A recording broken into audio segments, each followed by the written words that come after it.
Hey everyone, this is the Empire and the Deep State series. I'm Ben Norton. I'm joined by my co-hosts Aaron Good and Seamus McGuinness. This is part 4, and we are focused in this episode on theory.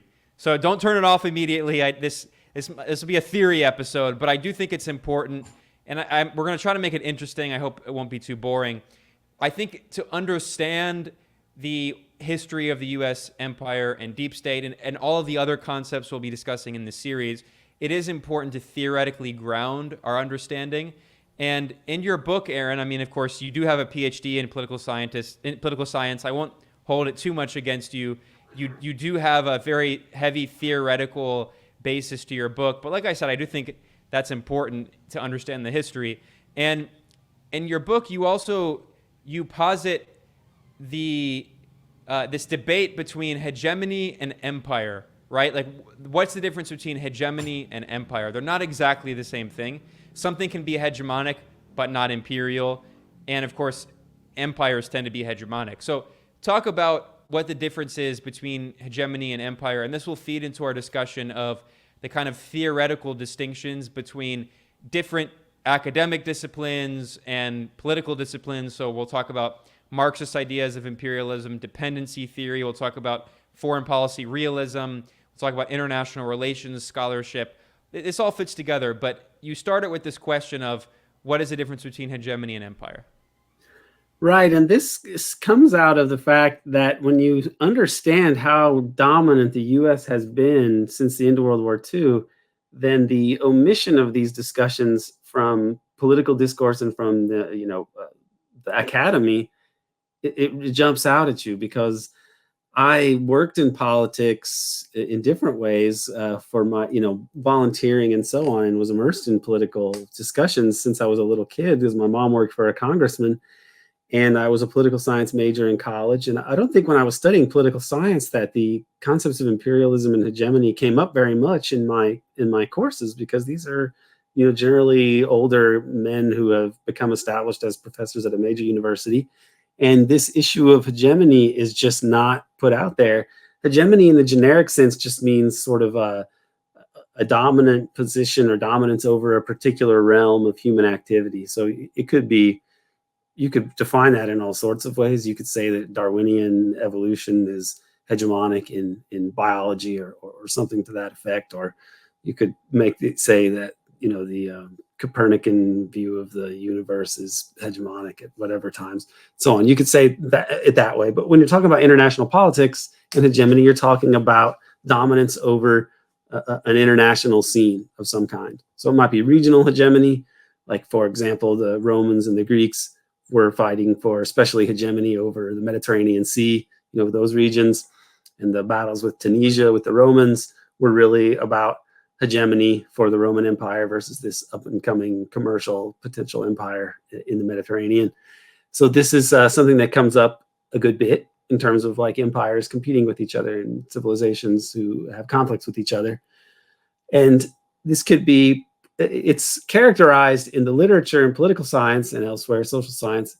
There's a tension between dominance and coercion, and hegemony is thought of to typically involve both. So if an entity is going to maintain its hegemony, there's going to be a lot of relations with other countries that are more or less consensual, where elites from the weaker nation are friendly with the elites in the dominant nation, and because they get along well and do business together and get things from each other, it actually supports the hegemony of the hegemon. Okay. And imperialism can be something similar, like the hegemony of whatever great power, or the empire of a very powerful country. These can be used interchangeably.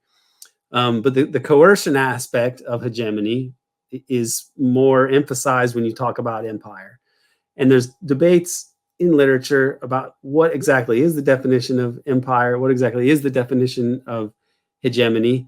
I think that the realist school in U.S. foreign policy and so on, these people emphasize dominance and coercion.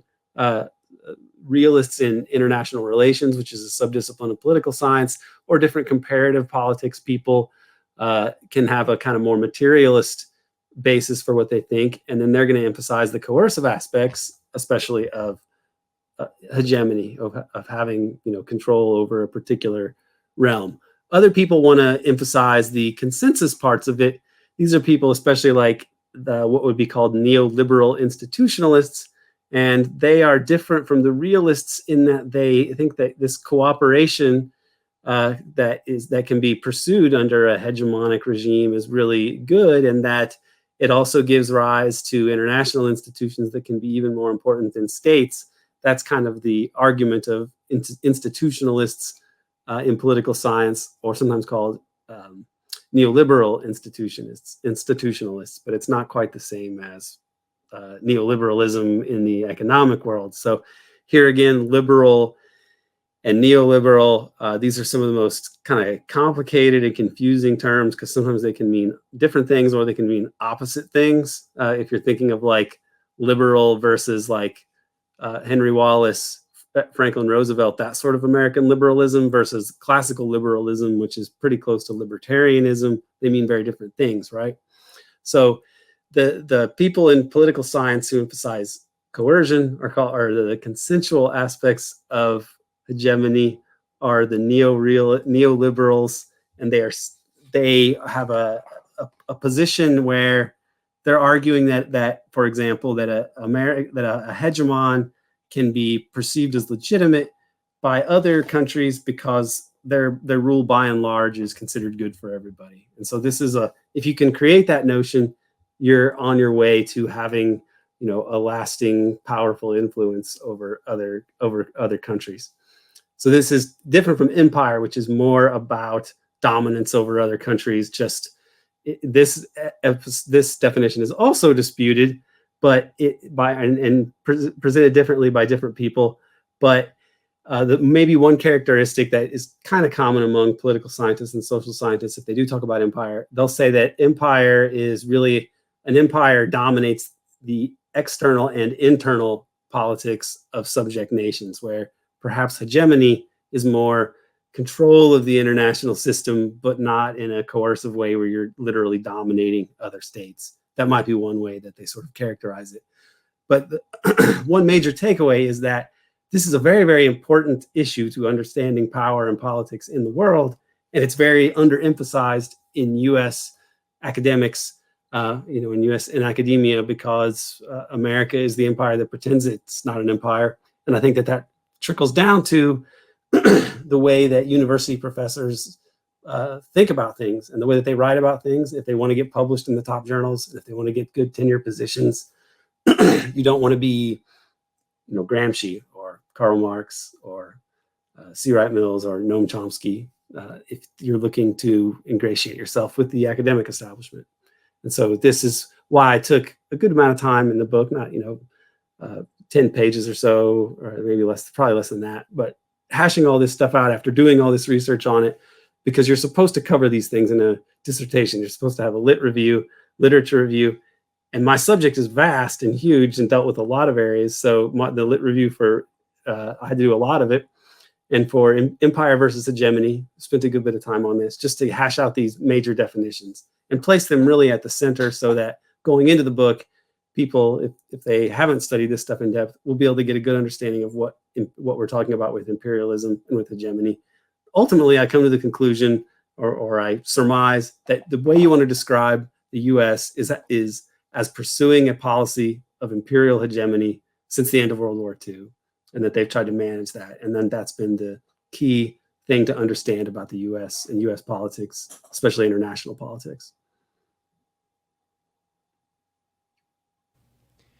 And Aaron, let's talk about some of the main theorists and schools of thought within the discussions of imperialism. In your book, you mentioned the historical materialists, and they, of course, influenced the Marxists. You talk about John Hobson, who he articulated a theory of imperialism in the first decade of the 1900s, arguing about how imperialism was related to capitalism, but that thesis was later updated by Lenin, most famously, in Imperialism, the High Stage of Capitalism in 1916, in which Lenin emphasized the fact that imperialism is integral to capitalism, that in fact imperialism is the highest stage of capitalism. They're not separable as systems. And he emphasized the role of finance capital and the hegemony of finance capital representing, certain national, the interests of certain national bourgeois classes in pushing imperialism. This also gives rise to dependency theory. Maybe you can summarize dependency theory. And then, of course, you have in the the 1990s and early 21st century, you have the rise of the so-called post-Marxist Hart and Negri. They have this famous book, Empire, where they conceive of imperialism as this kind of vague idea that is international, but it's not rooted in a particular nation state, and it's much more of like a globalized neoliberalism. So talk about the different schools of thought on imperialism and how that influenced your analysis of the tripartite state in the U.S. deep state. So the people who are perhaps best situated to really talk about empire and to get into the heart of it and say, this is the way we got to think of things, are because civilization and empire are pretty much, they go hand in hand. Civilization is, you have city states starting out, and they eventually, because they master agriculture and they become more complex, they expand and they incorporate other hunter-gatherer societies or nomadic societies into their sphere of influence, or they clash with them. I mean, that's a big part of the history of Chinese civilization, which is a history of imperial expansion of a sort. And in the Chinese case, their historical enemies for centuries were the nomadic people of the Asian steppe, who were often on horseback, versus sort of expansionist Chinese farmers, right? And so that's why some of your earliest sort of formulations of realist thought are not necessarily in the West, but like some Chinese strategists and military strategists like Sun Tzu, or various legalist scholars who are just going to realistically look at the realities of human conflict and try to break them down into axioms and other prescriptions for leaders in terms of how they can operate in such a world, in a world as it is, dealing with the harsh reality of the world. And so realists, the realist school in the West in international relations, and they have some bleed over to like realists doing historical work, but these are people who believe that like the state is seeks to maximize its power in a world system characterized by anarchy. So there's really nobody. It's a self-help world. There's no big entity that's going to like save you from the other more powerful states. You've got to save yourself. So states band together to balance more powerful actors to hold on to any amount of sovereignty, or they try to overwhelm and dominate other countries to the extent that they can. This is sort of the wheelhouse of realism. And these scholars have a history in the US going back especially to once the US starts to become a more expansionist power. So it sort of in fits and starts in the mid 1800s after the US acquires Mexico and Mexican territory on the West Coast. They immediately go into Tokyo Bay and they want this overseas empire. And later people write about this, like towards the end of the 1800s, you have people like Mahan, who was writing about how the U.S. needed to become a maritime power, that any great power is going to have to be a naval power. And so the U.S. should go this way. This is kind of like early realist thinking in the United States, but there's a longer tradition of it in Europe because the European countries are always at war with with peer competitors. Okay, that's kind of the nature that's the essence of European history. A lot of fighting among countries that have some sort of parity against each other. And so they just fight and fight and fight. And this sort of fuels the development of more sophisticated kind of political systems and technology and economics. And it sets the stage for European imperialism because they got so good at organizing for war and conquest that it sort of led naturally to colonialism in some ways. And so the realists in America emerge in a more prominent role once the US itself enters that kind of a stage, which entailed the elimination of the frontier and really the total subjugation of the indigenous population in the United States, which really is wrapped up by about the end of the 1800s. And at that point, you have more people strategizing about how to become a dominant international power, and that's the direction that the U.S. Heads off towards, instead of reforming its political institutions in the wake of financial panics at the end of the 1800s. Instead, they go for expansion, which means you acquire resources and markets in the international scene, and the places that were nearby and kind of vulnerable for the U.S., sort of nearby, sort of not, Spanish. So they go after the Philippines and Cuba, and that's sort of. But they had gone after Hawaii, a few years before the Spanish-American War, in the decade before the Spanish-American War. And this was an example of the U.S. starting to enter this realm of international competition, where realism is the main mode of analysis, where you're looking at other states and assessing their power and figuring out how you can maximize your own power and go about it that way. So there's that school in U.S. foreign policy, and these people can explain realism or imperialism and hegemony really well, because they sort of think every state has to go for this. You sort of, the structure of the system compels you to realistically look out for your national security interests and so on, which makes sense in a defensive sense because you don't want to be dominated by other nations. But of course, that same logic can fuel your own conquest and expansionism, because above all else, you think like, well, if we don't have as much power as we possibly have, then maybe we'll be vulnerable to some other forces or countries who do have power, and so we've got to do this. We've got to like pursue this empire because that's just the way the world works. It's a pity, but we got to do it anyway. Okay, that might be the way some people would think about it. Now, these people they kind of like embrace realism for what it is, and they don't spend too much time looking at the internal politics of countries. And some of these guys have very good analysis when they're realistic about it. And some of them do actually talk about things that are relevant to what I would be writing about, the internal composition of the state. For example, Hans Morgenthau wrote about the dual state himself. He wrote about how when politics becomes securitized, as happens in every dictatorship, you have a bent towards the creation of a kind of dual state, like a dictatorship that emerges and everything gets subordinated to politics. And expertise of people in foreign policy, which was happening with the State Department purges in the US in the 1950s, that these are kind of consequences of this. And so he's kind of warning about some of these dangers of securitized politics, even though he's a realist who's really, supposed to be security above all. He also recognizes the dark side of it. Fast forward to today, one of the most prescient critics of US imperialism and the perils of what the US was pursuing in terms of power politics is John Mearsheimer, who pretty much predicted exactly what was going on with Ukraine.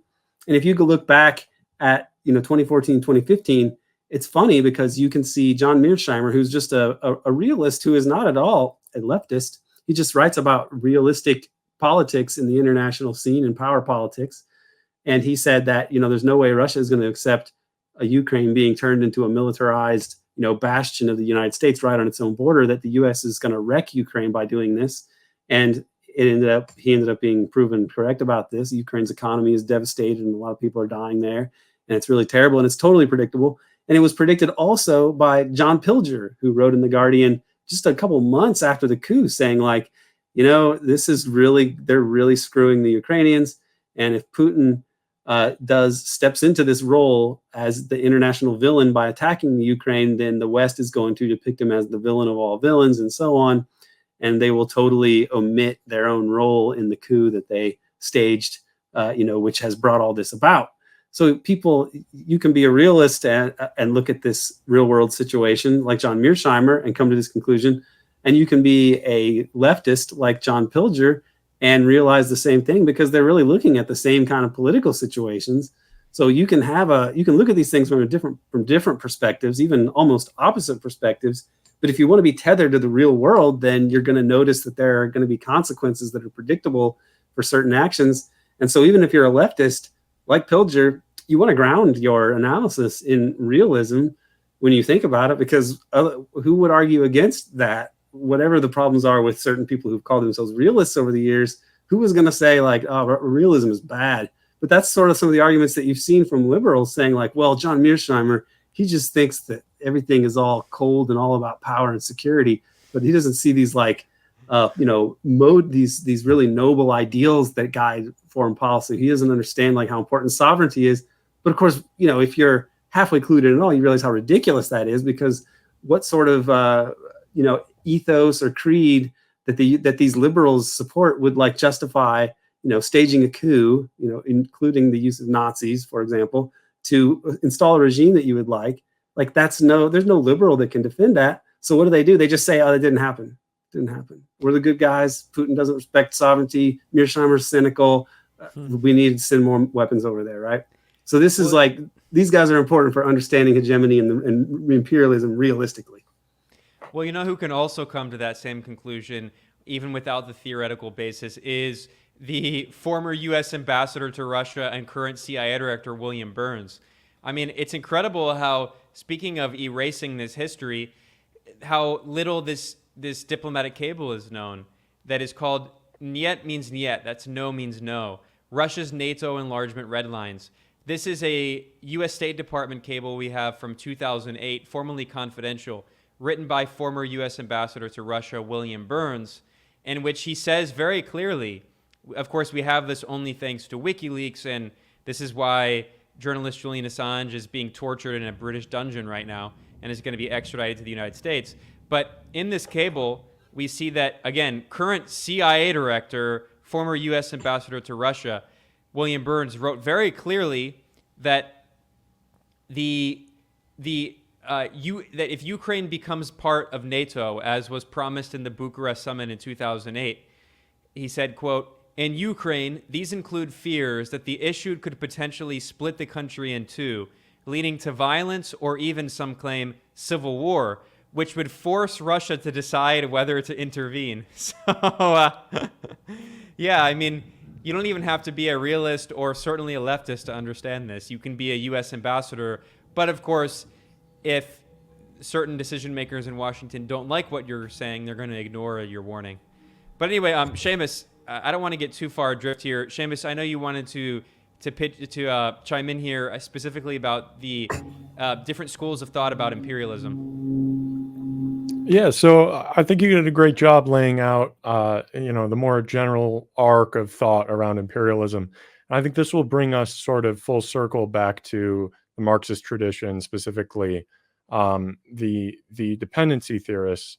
But you started out with John Hobson, who was a British theorist, and as much as Lenin is the most famous, or the most focused on imperialist theorist, I think he was heavily influenced by two theorists, Rudolf Hilferding, I believe, and then John Hobson. And Hobson really lays out a way of thinking about this that plays a huge role in a lot of the thought about it later, that I think sort of predicted the way that things would play out, and is less reliant on sort of the monopoly capital model that Lenin lays out. Not that he's gotten it wrong either, but people do sort of rag on Hobson. And specifically the way he lays it out is that looking at turn of the 20th century England, he wrote about how there's underconsumption. So basically, as elites in country expropriate wealth, the domestic workers are making goods that then they can't afford to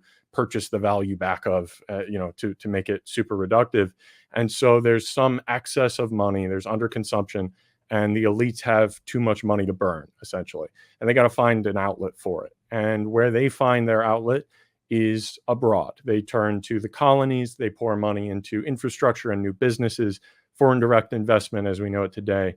And that gives them an outlet. And they don't just do it to park their money somewhere. You only invest if you in some way profit. And so one person that you didn't bring up, but that is sort of the counterpoint to the left tendency in imperialism, is Joseph Schumpeter, who is an economist. And the way he sees imperialism is as this sort of aberration, or Aaron, you referred to liberals seeing a lot of the state crimes similarly, where he sees imperialism as this sort of pre-modern or before our current more enlightened stage. It's some feudal leftover that comes through and that isn't actually necessary for the system, which I think Michael Parenti lays out really well, the way that it might not be necessary that our Western companies could survive without their third world investments, for example, but that doesn't mean it's going to stop them.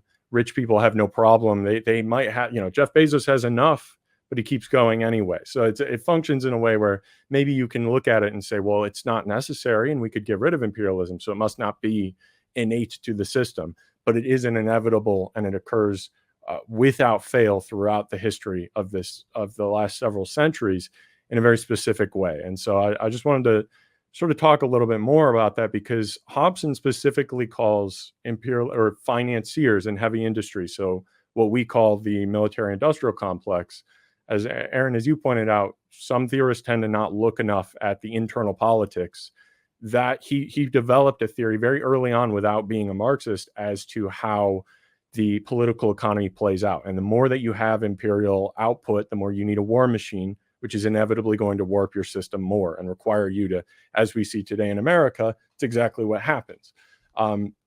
But basically, they function as the quote unquote economic taproot of imperialism, or the governor of the engine. And as we talked about on part one, the other part there is nationalism, or in a more dark way, sort of jingoism among the people. But as we talked about, there's nothing inherently wrong with sort of national self-interest and caring about the fate of your nation rather than being purely internationalist. A lot of people have been able to be liberated through that path, and there's nothing inherently bad about nationalism. What matters is the way it's instrumentalized. And so what I think a lot of the left, especially as you mentioned, people like Hart and Negri, and now also David Harvey, tend to sort of miss the way that it's not necessarily just this inevitable thing that the people, just by self-asserting, will also be pointed in that direction. It's a very intentional and state-based action that specific financial interests, because they have the surplus of capital, have the drive to do. And I would just point out that in the sort of in-between zones here, before we turn to dependency theorists, recognizing that as an issue of an outlet kind of recalls what we were talking about in terms of frontier theory, the Frederick Turner theory of the sort of endless frontier in America. And then later on during World War II, Vannevar Bush, who was like a big researcher, wrote this big paper where he says that science is the endless frontier. And for the Pentagon, science really means new weapons of destruction and ways to impose our will on the world. And that is itself a frontier. And so I think, Aaron, if you want to talk more a little bit about how the US empire is unique, I would just point out the way that the frontier here functions as a new outlet parked in our own backyard. And so the way that, like we were talking about in part three, the financial system functions to essentially recycle money. And because other countries have to purchase our treasury bonds to balance their payments, they are essentially funding our budget deficits, and by extension, funding our 800 Pentagon bases around the world. And that has been sort of an ingenious way to people point out the way that Lenin or Hobson got imperialist theory wrong. And as we can talk about, dependency theorists have taken on the same attacks. But in a lot of the ways, they've been proven right, specifically in the way that American policymakers recognized some of the contradictions in having to use an external market as your outlet, and figured out a way to essentially park the wealth in our own backyard by recycling it back and turning it into, even for consumers, home ownership and credit extension that has created this consumer market even as we've deindustrialized. And that sets us apart from the English empire, because the wealth isn't just sort of going outward and then confronting us in the form of like the world wars. It's coming back to us, and it's turned into this consumer base that sort of keeps the whole system alive. So with that, having talked a little bit about the frontier theory stuff, if we could just sort of turn a little bit, Aaron, if you want to talk about the Marxist theory of dependency theory, what that has to do with the third world, and maybe the ways that people see that as incorrect, or in what way, I guess, where you fall on it. Because I felt in the book, you lay out some of the problems with it, especially leading up to the 90s. But I'm curious where you fall in terms of between, as you talked about, some of the accuracy of realist theory, and then in this more imperial or historical materialist tradition, where you fall within that. Well, you also have the liberals who have a different take on. You mentioned one of them. I put Schumpeter in the liberal camp, and it's been a while since I've even gone back and looked at Schumpeter. But I think you pretty much summed it up, that he talked about imperialism as this kind of atavistic, primitive drive that eventually capitalism would get rid of that because of the beneficial effects of just commerce and doing business, and people would kind of evolve, and then imperialism and war would kind of fade away. This was a sort of utopian liberalism that characterized, some segment of the scholarly community back then. Other people who would fall in the liberal camp, like Kant, the philosopher, and he wrote about like democratic peace theory, and he argued that like once all countries were democracies, you would have world peace because democracies won't fight against each other, even if they fight against other non-democracies. That there's something about being a democracy. I mean, this is really some of the more ludicrous stuff that you come across in political science, but it's kind of like it's useful for American propaganda purposes. So it's like something that has some sort of footprint. Another guy, Michael Doyle, is like a updated version of this, and they don't see the imperialism that was with capitalism really from the beginning. I mean, the beginning of capitalism is I would mark it as the enclosure movement and the expansion that required, because you're kicking a lot of people off the land, and those are population pressures. You're basically saying, sorry, the sheep need this land more than you do, because we need a textile industry, because some people who had the political power to like make this happen have managed to privatize the commons. So this privatizing of whatever is in the public realm is right there at the beginning of capitalism. It begins with a heist of sorts. And then that causes population pressures. And so they go out and colonize and dominate and slaughter the Irish. And then there's only so much land in Ireland, so why not just keep going west? The Massachusetts Bay Company and the Virginia Company, and they're out there looking to make a buck, but also relieving population pressures because there's less land now. I mean, the issue with the Pilgrims and the reason that they had to go to Holland was because there was not enough land. And so, I mean, they even wrote, like, I think the governor of on the Mayflower, one of the top guys, like Bradford, I think was his name.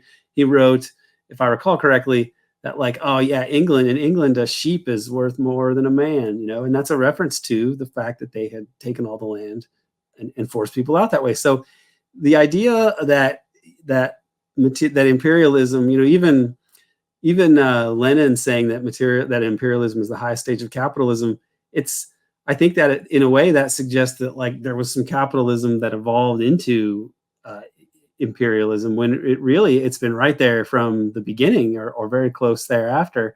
You create pressures that require kind of expansion.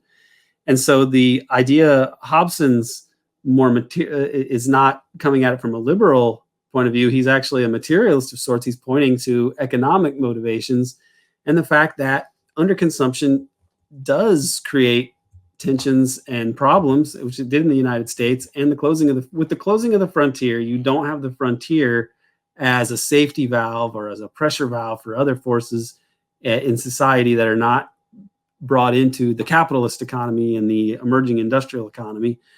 And so the choice was for policymakers in the United States: do you improve the domestic economy? Do you improve living standards and consumption of the actual workers? Or do you go overseas in search of new markets and new valuable raw materials and so on? And that's a decision that they go for.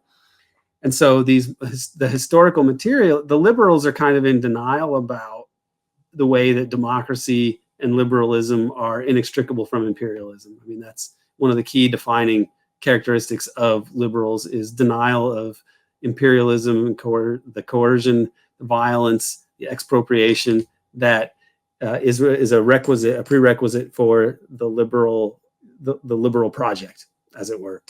Whereas the historical materialists put this right at the center of their analysis, and this ends up being, quite useful in explaining politics and history, because it turns out that the people who have decisive influence in politics and thus in historical outcomes are people who have wealth. That wealth is pretty much inextricable from power in a capitalist society, and that this is going to make economic issues the driving force behind foreign policy and imperialism, which capitalism seems to not be able to exist without it. And so in the U.S., you have a denial kind of imperialism by and large, and the idea that there's some more radical strains that emerge in the 20th century of analysis, like people like Charles Beard, who we'll talk about later when we get to historians. But by the 30s and 40s, you kind of have some critiques of capitalism, and World War I is viewed differently in the aftermath than it was beforehand, where basically all of society was mobilized behind the U.S. getting into World War I. And you kind of have a mainstream skepticism about imperialism and big business and capitalism and weapons makers and so on. But the liberal class seeks to, and this works in academia too, they seek to minimize and obfuscate and work around the margins of some of these problems. And the way that they do that after World War II, which is this involves government people and people in academia, kind of working together in that way. And that's with this modernization theory, the idea that we can have progress in the formerly colonized world with modernization principles, where you'll have the state kind of guiding development, but in order to allow these countries to develop technologically, economically, politically, and that eventually they'll become just like us if we do this. But this doesn't end up happening. These countries do not become prosperous.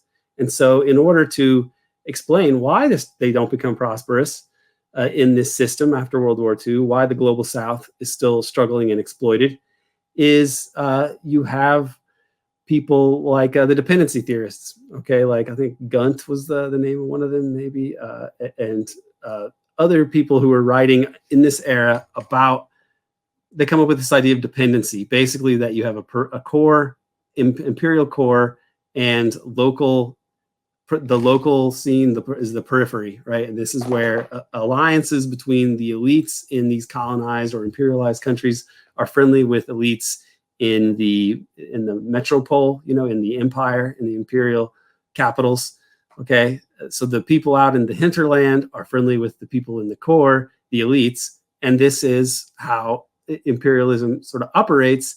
And this modernization, because of modernization theory, it doesn't take into account the unequal exchange value of the things that are produced in poorer countries, in formerly colonized countries, that for a number of, or the impact of debt, the impact of covert operations, there's all sorts of things that the dependency theorists were pointing out were being left out by modernization theory.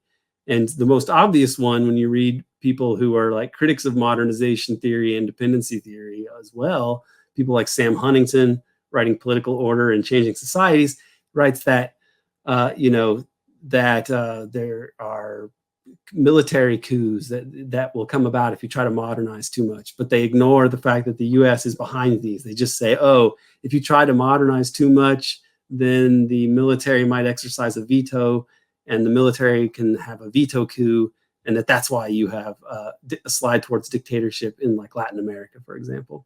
The dependency theorists were probably correct in most of their analyses, but in the 70s and 80s, especially because capitalism is ascendant and because you have actual economic progress and wealth acquired in places like Japan, South Korea, Taiwan, Singapore, and Hong Kong, the so-called tiger nations, academics in the US say, well, see, look at these places, they're prosperous, and so it is possible to become prosperous if you're not a European country, and so therefore dependency theory is bad. But really, it explained a lot back then. And still to this day, it actually holds up pretty well. Oh, absolutely. And ignoring the role of the so-called tiger nations within the imperialist world system, the fact that, Japan and South Korea have effectively been U.S. proxies since, 1945 in the case of Japan, 1950, 51 in the case of South Korea. I mean, it's an infantile analysis, but I do want to talk more about dependency theory, and I know Seamus wanted to chime in, but I wanted to, before we move away from the classical theories of imperialism and the Marxist and Marxist-Leninist theories, I think it's good to have also a better understanding of the internal debates within the Marxist tradition. What's interesting is that in the early 20th century, there was a very vigorous debate about imperialism within Marxist circles, and especially that clearly intensified with the lead up to World War I. And it's very important to understand historically how integral the role of World War I was in splitting the international left and the Marxist movement in particular. We saw that the German Social Democratic Party, the SPD, a significant part of the SPD supported the voting for war credits for Germany to enter World War I. We also saw in France and other European capitals that many socialists joined in supporting their country in this inter-imperialist war. And this led to a split in the Second International. And the socialists, at that time, they were all called Social Democrats. Now, of course, today, Social Democrat means something very different. But the socialists at that time who opposed World War I, they became the communists. We saw that the Russian Social Democratic Labor Party, which was the official name, became eventually the Communist Party of the Soviet Union. And we saw that in Germany, the SPD split, and Rosa Luxemburg and Karl Liebknecht created the Spartacus League that became the German Communist Party. And what's interesting is if you look at the debates before World War I, many of the people who were arguing against Lenin's thesis of imperialism ended up supporting their countries in World War I. And there was most famously a debate between Karl Kautsky and Lenin. And Lenin articulated these criticisms of Karl Kautsky in this essay. It's called The Renegade Kautsky. And basically, Kautsky had this thesis, which interestingly, at the time, it was a completely obviously wrong thesis. But there are elements today that have, I think, been actually in some ways proven not correct, but have proven partially correct. Kautsky had this idea that imperialism was a particular stage of capitalism, but that capitalism was not inherently based on imperialism and war. And it might be no surprise that Karl Kautsky, at the beginning of World War I, he supported Germany against Russia, and eventually he came to criticize the war, but he did begin supporting World War I, and he was a vicious critic of the Bolsheviks. And Karl Kautsky had this thesis that has been translated as ultra-imperialism or hyper-imperialism. Some people say super-imperialism, although that's different from Michael Hudson's concept of super-imperialism, which is particularly the concept of U.S. super-imperialism and the role of the dollar and finance capital. And I think people who have seen my interviews with Michael Hudson that can be more familiar with that. But Karl Kautsky articulated this idea that basically that the advanced capitalist countries would create an imperialist cartel, and in order to prevent war between them, they would basically form this supranational capitalist institution to better carve up the rest of the world in the colonies. And if you look at, I understand why he would have thought that. If you look at the Berlin Conference, I mean, there were these cases, Sykes-Picot. Of course, Sykes-Picot happened after he articulated this, but there were cases of the European colonialist powers meeting together and carving up parts of the global South, figuring out how they were going to, who's going to get what colony. And obviously, I mean, there are elements of that make sense, but clearly his analysis was completely wrong, because in World War I and World War II, the advanced capitalist nations basically destroyed each other, killing millions of people in these inter-imperialist wars. And in that sense, Lenin was right. Now, there was another school of thought that was not necessarily the same as the school of thought that became the Marxist-Leninists, which there's a reason that throughout the global South, Marxism-Leninism became the dominant form of Marxism, as opposed to the old orthodox school of Marxism represented by people like Karl Kautsky, who was jokingly called the Pope of Marxism, partially as an insult. But the reason, of course, Marxism-Leninism became the dominant ideology in the global South is because it recognized the centrality of imperialism in the analysis of capitalism and the centrality of finance capital. And I'll come to that in a second. But there was also the contribution of people like Rosa Luxemburg. And I think Rosa Luxemburg actually does deserve some credit for emphasizing certain elements that were always in the Marxist critique. If you go back and read, Marx, and especially if you read even parts of Capital where he talks about primitive accumulation. Rosa Luxemburg articulated this analysis that one of the elements of imperialism is that capitalism necessarily expands to basically take over non-capitalist economic relations and force them into capitalism. And she specifically focused on the fact that a huge part of imperialism is gaining control of markets, because there's this fundamental problem, which is similar to John Hobson's analysis of underconsumption or overproduction, right? Inside a capitalist nation, you have this contradiction where, Marx articulated the idea of a immiseration of the working class. The conditions of the working class are going to decline, and at the same time, you have a capitalist class that becomes richer and richer with the extraction of surplus value. So if the working class cannot afford these consumer goods that are produced by a capitalist nation, it has to go find new markets, or it has to increase wages. And if they increase wages, they're going to lose surplus value. So instead, they go look for foreign markets in the global south.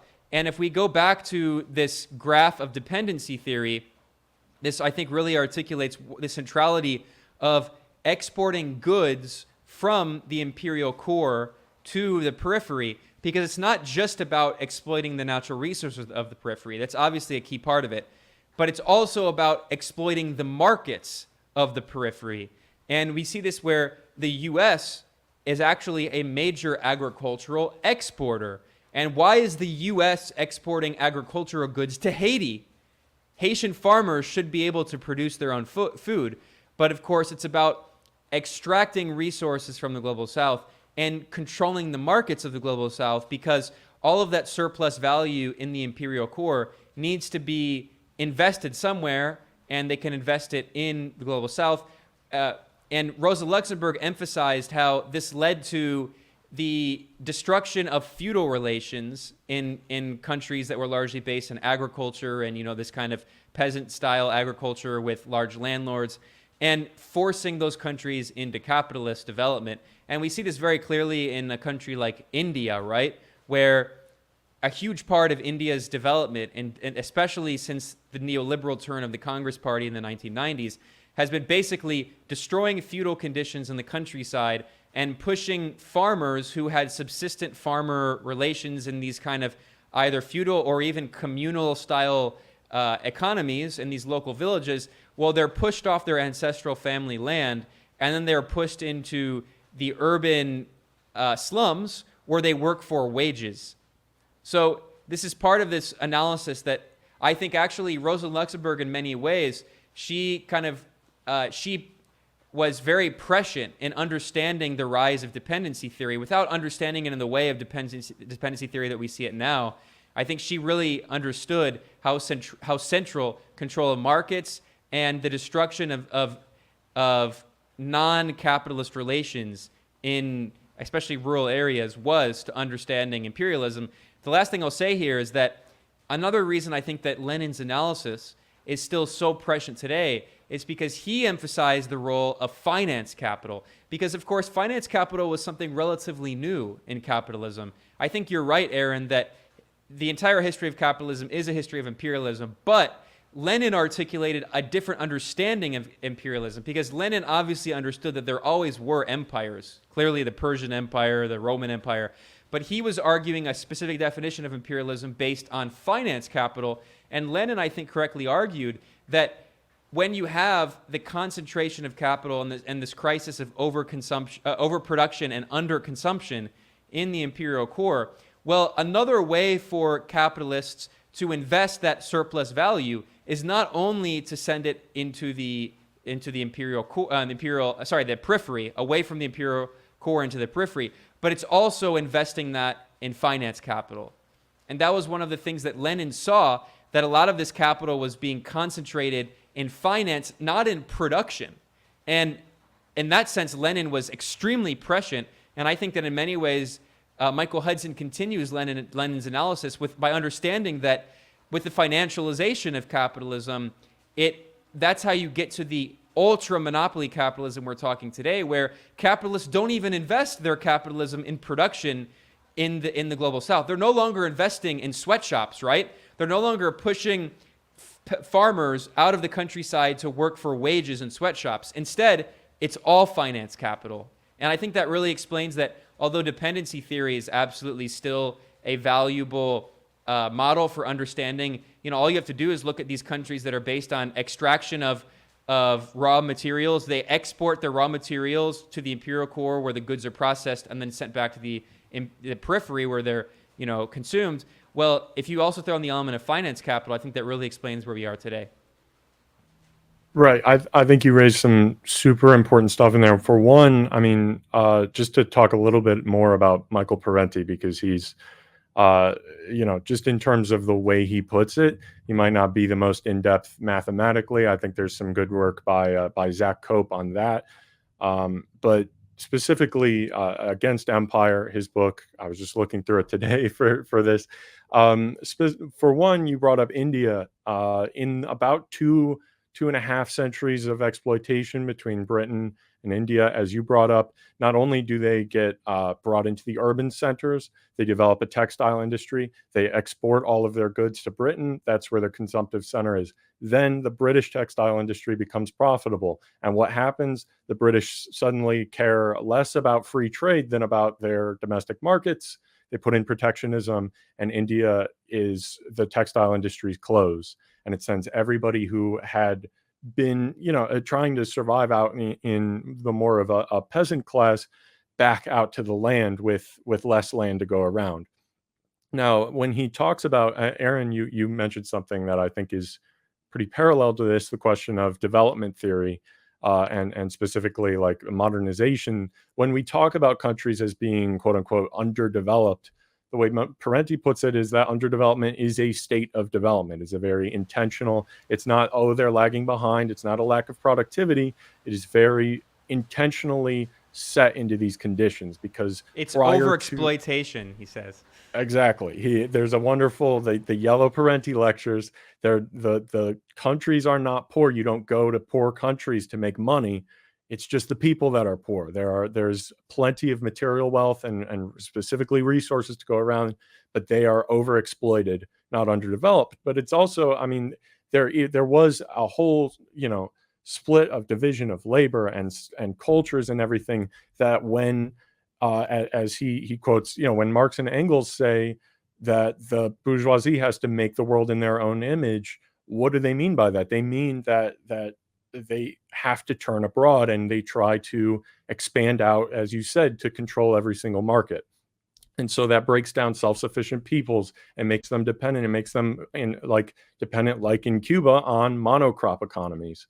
And that creates huge problems when market fluctuations happen. There's a huge problem with that today in the coffee market, all across, especially South America, where so many economies and just monocrop markets are based around coffee, that these massive fluctuations that are allowed now, since this trade treaty broke off in 2003, it causes all kinds of problems where you can't even recoup the amount of money that you need to take care of your children who worked for free to grow these crops. But I did want to just go to one other thing, because you're talking about dependency theory, that I think the left critique of it and the left critique of the graph you showed is that it doesn't tend to, as much as the control over markets matters, what doesn't matter is the direction of the flows. And so it's no longer that the core produces the goods and ships them out. It's now that, like you were saying, finance capital is a way, as Henry Magdoff put it, who was one of the major policymakers. He was at the heart. He worked for Henry Wallace, who we talked about earlier.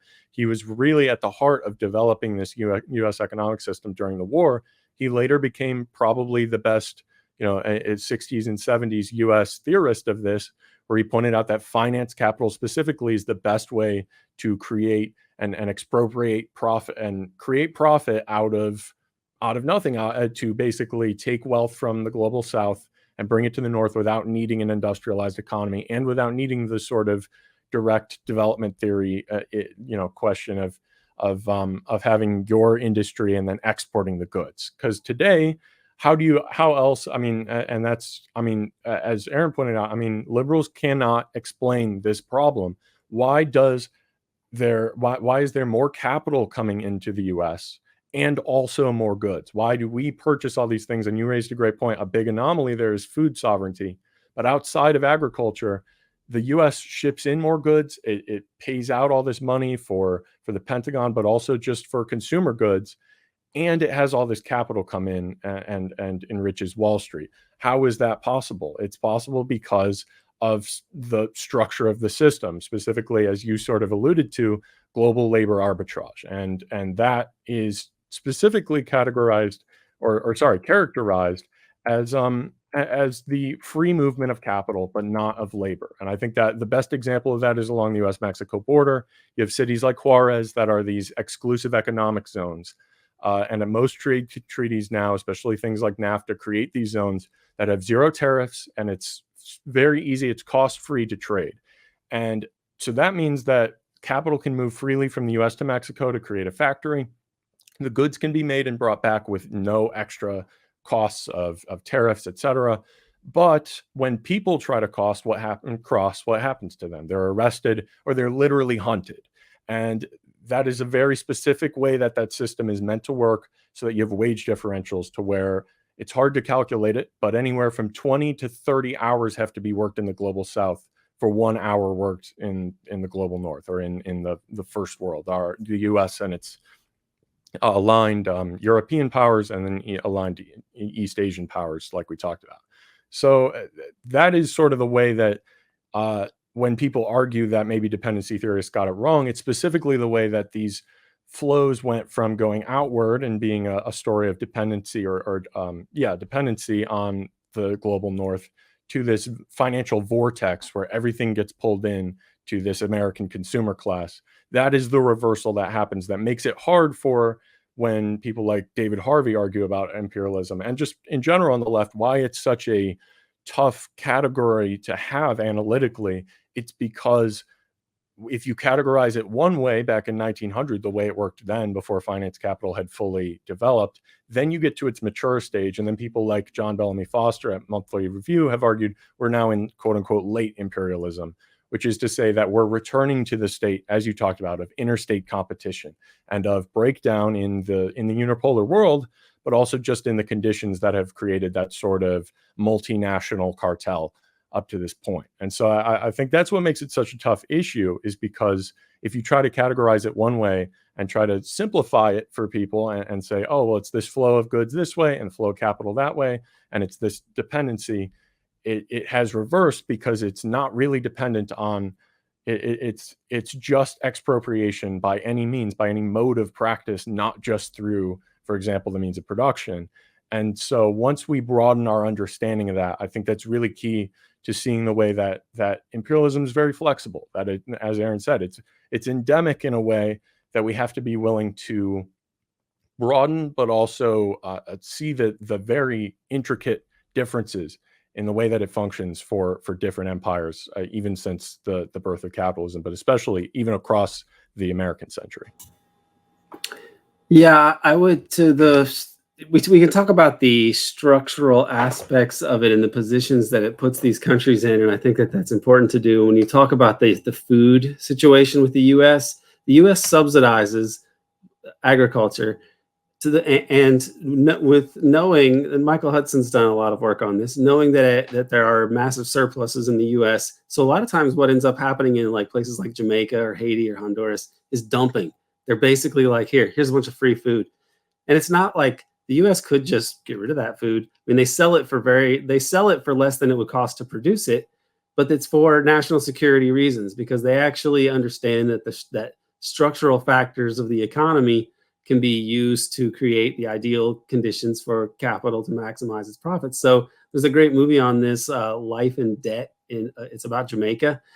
And you see the way that they willfully destroyed the Jamaican agricultural industry so that people couldn't be farmers and subsist anymore, because American stuff is so cheap, the food coming in there, that you can't produce it. Even with the low price of Jamaican labor, you can't grow food and then sell it for less than what the Americans are dumping there for free. And so what that does is it creates a huge labor force that has to work for very low wages, okay, on purpose. In sweatshops. in sweatshops. And in Honduras, okay, Haiti, for example, why did under Clinton, did they pursue all these policies that would make people stop having to farm? This is the reason why. Bill Clinton has said like, oh, it was a mistake. It was, it didn't work out the way we thought. Maybe they told, I mean, I can believe that they said, if you do this, it'll create these things, but like people know what they're doing when they do these things. The idea is to create, an immiserated population.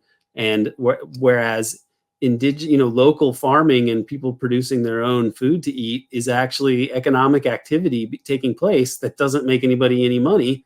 So this is not good. Better to have these people super desperate to work for almost nothing. And then when when Haiti has tried to change these things in the past, there's been all sorts of U.S. military interventions going back to the early part of the 20th century in Haiti.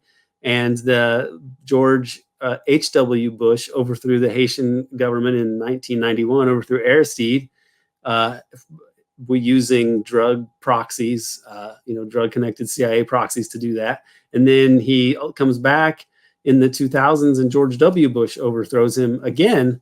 So if the structural things that the IMF is pursuing and that the U.S. Economic elites are pursuing in these countries, if the people suddenly rise up and like actually say like, okay, we want a different policy, we're going to elect different leaders, the U.S. has ways of dealing with those people. Honduras is another example.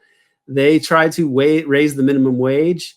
This guy named Zelaya in like 2008, 2009 was elected to try to uplift the poor people in Honduras because it's the poorest country in the Western Hemisphere besides Haiti. And one of the things he wanted to do was raise the minimum wage, and that angered the U.S. And so he's overthrown in a coup early in Obama's presidency. Probably just the national security state on autopilot overthrows him, or maybe they just stage these things early in a president's term just to like, see what he's going to do, see how things are going to be. I don't really know. But the point is that the reason that this raising the minimum wage aspect is so important in Haiti or Honduras is that they're the wage floor. So like the Haiti and Honduras are so poor that like their super low wages kind of set the stage for everybody else. And if they raise their wages, it's a ripple effect. And then if they're successful with it, then other countries will pursue other economically nationalist policies. That's what we saw in the pink tide. And it all seems modest from the perspective of like people who are looking at it soberly. And in fact, you'll have, people like, I am a leftist in America saying like, oh man, Lula is a collaborator with the capitalists and so on. And like, yeah, sure, he has to reach some sort of modus vivendi with people. But notice that like these people who you could call liberals, who you could say like, oh yeah, they're like a liberal pretending to be a leftist, and they still get overthrown. Lula still got tossed in jail. Zelaya still got ousted. Aristide got ousted, and he tried to cooperate with the IMF.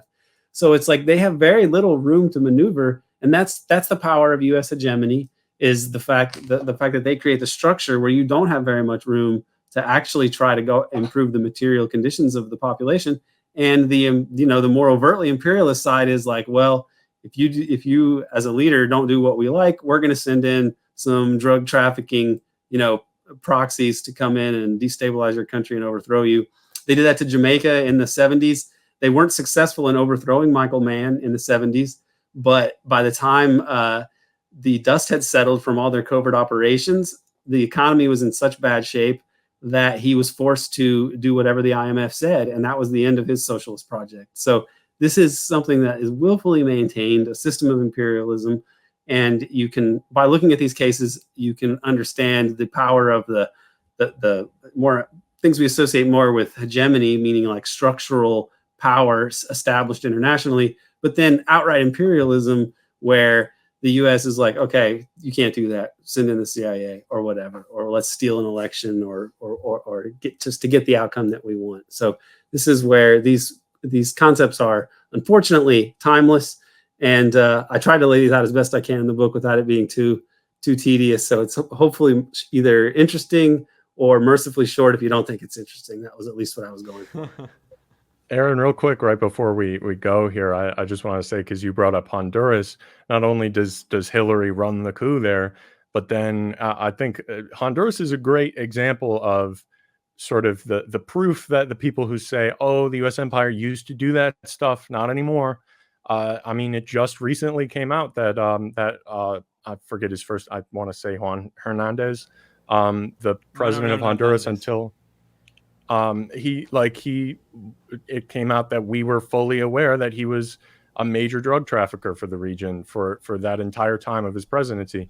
And so it's a very intentional move to go from them trying to assert food sovereignty to turning it into basically a state-sponsored drug trafficking program. And that is very representative of the way that these things don't change, that the U.S. has not left these tactics behind, and even the more sort of sordid sides of it, like the drug trafficking, are still very present in the way that we approach this sort of regime change tactic or strategy. So I think that's a good place to maybe kind of bring us to a close here. That this is just sort of what we've been talking about this whole time is nothing new, and as much as it might shift, like I was saying earlier, as much as we might need to have this broad understanding of it, it also, some habits die hard. And for the U.S., going after food sovereignty and bringing about drug trafficking programs and